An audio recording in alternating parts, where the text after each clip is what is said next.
প্রথম নবী সাইয়েদনা আদম আলাইহিস সালাম, তার বিরোধিতা হয়নি, কিন্তু তার সেকেন্ড প্রজন্ম, এখান থেকেই ঝগড়া শুরু।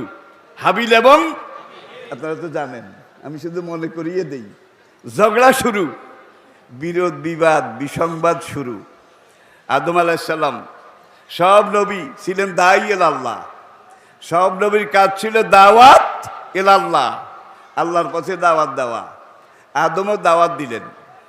এখন তার যারা আছে, তিনি 7টা প্রজন্ম পেয়েছেন, 7টা প্রজন্ম।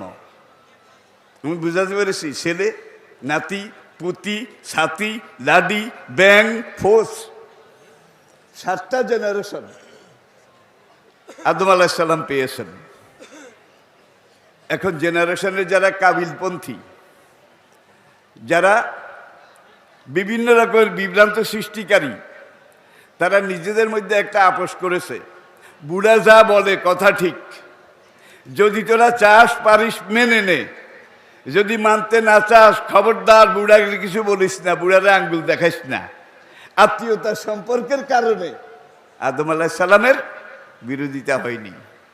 আমি কি বুঝাতে পেরেছি? আরেকজন উলুল আজম পয়গম্বর, তাকে আল্লাহ পাক দুনিয়াব্যাপী সারা দুনিয়ার এমন এক রাজত্ব খেলাফত দিয়েছিলেন।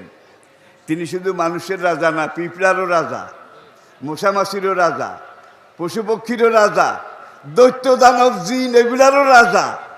জিন ভূতে যারে ডরাইতো, কোন মানুষের বুকের পাটা এত বড় আছে এই বেড়ার দিকে তাকায়? তাহলে সুলাইমান আলাইহিস সালামের বিরোধিতা হয়নি।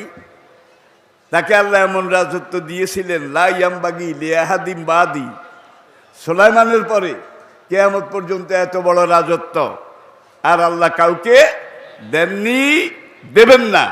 আই রিপিট, আদম আলাইহিস সালামের বিরোধিতা হয়নি আত্মীয়তার সম্পর্কের কারণে। সুলাইমান আলাইহিস সালামের বিরোধিতা হয় নাই। বাইতুল মাকদাস মসজিদ শেষ পর্যায়ে তৈরি হয়ে আসছে। এখন কিছু হীরা মুক্তা, মণি মুক্তা এগুলা মসজিদের দেওয়ালে বসানো হবে। জিন সৈন্য যারা দৈত্য দানব, তারা সাগরে গেছে, ডুব দিয়ে দিয়ে, কোরআনে আছে সূরায়ে কাসাস, সূরায়ে ডুব দিয়ে দিয়ে তারা মণি মুক্তা, হীরা জহরত এগুলো আনে, বাইতুল মাকদাসের দেওয়ালে লাগায়, সৌন্দর্য বৃদ্ধি করে।